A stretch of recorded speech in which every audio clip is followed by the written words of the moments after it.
The fallen angels were immediately punished by God and were chained and placed in prison in the darkest region of hell for doing that. And they were placed in a region of hell called Tartarus. 2 Peter 2:4. So here Peter is talking about the judgment of God. And here he says regarding the angels, he says, God did not spare the angels when they sinned, but sent them to hell, putting them in chains of darkness to be held for judgment, but sent them to hell. Now, I always say that whenever you come across the word hell in either the New Testament or the Old Testament, because of modern translations, you really have to investigate the Greek and Hebrew word that was translated into the English word hell. And one of the reasons is because the word hell is translated from many different words. In the New Testament, it's translated from the word Hades. Sometimes you'll see the word hell translated from the word Gehenna. Sometimes it is translated from the word Tartaro. And these are three different things. And so we want to look here to see what is the Greek word behind this translation of hell. And to do so, we're just going to go to tools here. And we see that it says that if God did not spare the angels when they sinned, but cast them into hell, and the Greek word used there is Tartaro. What is Tartaro? The deepest abyss of hell. Tartaro refers to the deepest abyss of Hades. In the Greek, it is often referred to as the abode of the wicked dead. And so, being the deepest abyss of Hades, we see that Tartaro is not just Hades. It's not just hell.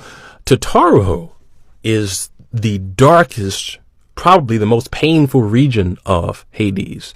And that's where the angels who sinned were chained and sent to. The Greek word Tartarus, held there for judgment day. So pretty scary stuff. And so when it says that they were placed there to await judgment day in chains, some scholars note that perhaps the great sin that they committed was when they saw the daughters of humans and married them, and then produced these Nephilim. And so those who have a literal reading of the Genesis 6 account will likely say that yes, some of these fallen angels committed a sin that allowed them to be placed in chains of darkness until judgment day. What about the other fallen angels who are not locked up in Tartarus? Where are they at? We know that Satan is not locked up yet, because we know that he and his crew were still able to approach God and ask God for permission to attack Job. Satan was seen in the heavens with the sons of God. And that was after the Genesis 6 account. So it seems as if Satan and his crew are still around. Now, one could say, and some do say this, one could say that perhaps when Jesus ascended to heaven, Satan was then locked away and chained up at that point. Some have made that point, and I understand that. However, you still do have theologians who would counter that and argue that, well, even after Christ ascended, the Apostle Paul still said that Satan and the powers of darkness are where? In heavenly places. And so seemingly, even after the ascension of Christ, Paul is saying that we still war against cosmic powers in high places in the heavenlies. That seems to indicate that Satan and his crew have not yet been locked up in chains in the abyss. In fact, I just thought of something. We know that during the 1,000-year reign, that's when Satan is locked up into the abyss. It's likely that then he will be locked up into the same abyss that the fallen angels were locked into for sinning with women. Just thought of that. But anyways, so it seems that he is not locked up yet, right? So is there anything else in the Bible that talks about if Satan is locked up yet, or if he's still out there roaming around? Well, John in the book of Revelation, he seems to indicate that Satan and his fallen angels are roaming in the universe. He seems to kind of indicate that. And he kind of alludes to such an idea in Revelation 12. In the book of Revelation, chapter 12, it describes a battle that will take place between the good and evil angels. And in this battle, Satan will end up losing his place in heaven or in the universe and will eventually be thrown down to the earth. Look at what it reads in Revelation 12:7. Then war broke out in heaven.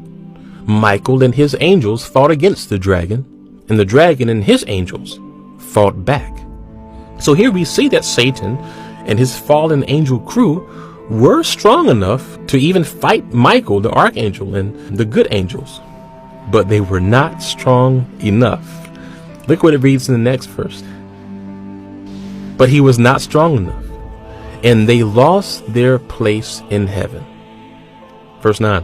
And then the great dragon was hurled down, that ancient serpent called the devil or Satan, who leads the whole world astray. He was hurled to the earth, and his angels with him.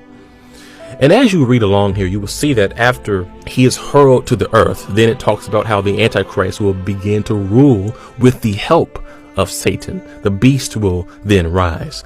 And so this is a very, very interesting passage here. Of course, as with all passages, there are many different interpretations and scholarly opinions on it. Some people believe that this battle between the angels of light and the angels of darkness has already happened. Some people believe it happened very recently. But again, you do have scholars who say that it hasn't happened yet, because we see in the passage that after Satan is defeated in this battle against the angels of light, and after Satan is thrown to the earth and loses his place in the heavenly realms, that then the Antichrist rises. And so by that logic, I do understand how some can argue that it seems as if this battle is something that will happen in the near future, right before the Antichrist starts to rule. And that might be a reason why it says that once Satan is thrown to the earth, it says he is filled with fury because he knows his time is short. And so this verse seems to indicate that the moment he is thrown down to the earth realm, that will be in the end times, because as it says, his time is short. And then soon after that, we see the rising of the beast and the Antichrist. And so what are your views on that? Do you see Revelation 12, the angelic battle there, as a future event? Or maybe you see it as symbolic, so there are many perspectives with that. But again, it does fit into the argument showing that Satan is not underground. The fallen angels are not underground. They are and always have been roaming the heavens, roaming the universe.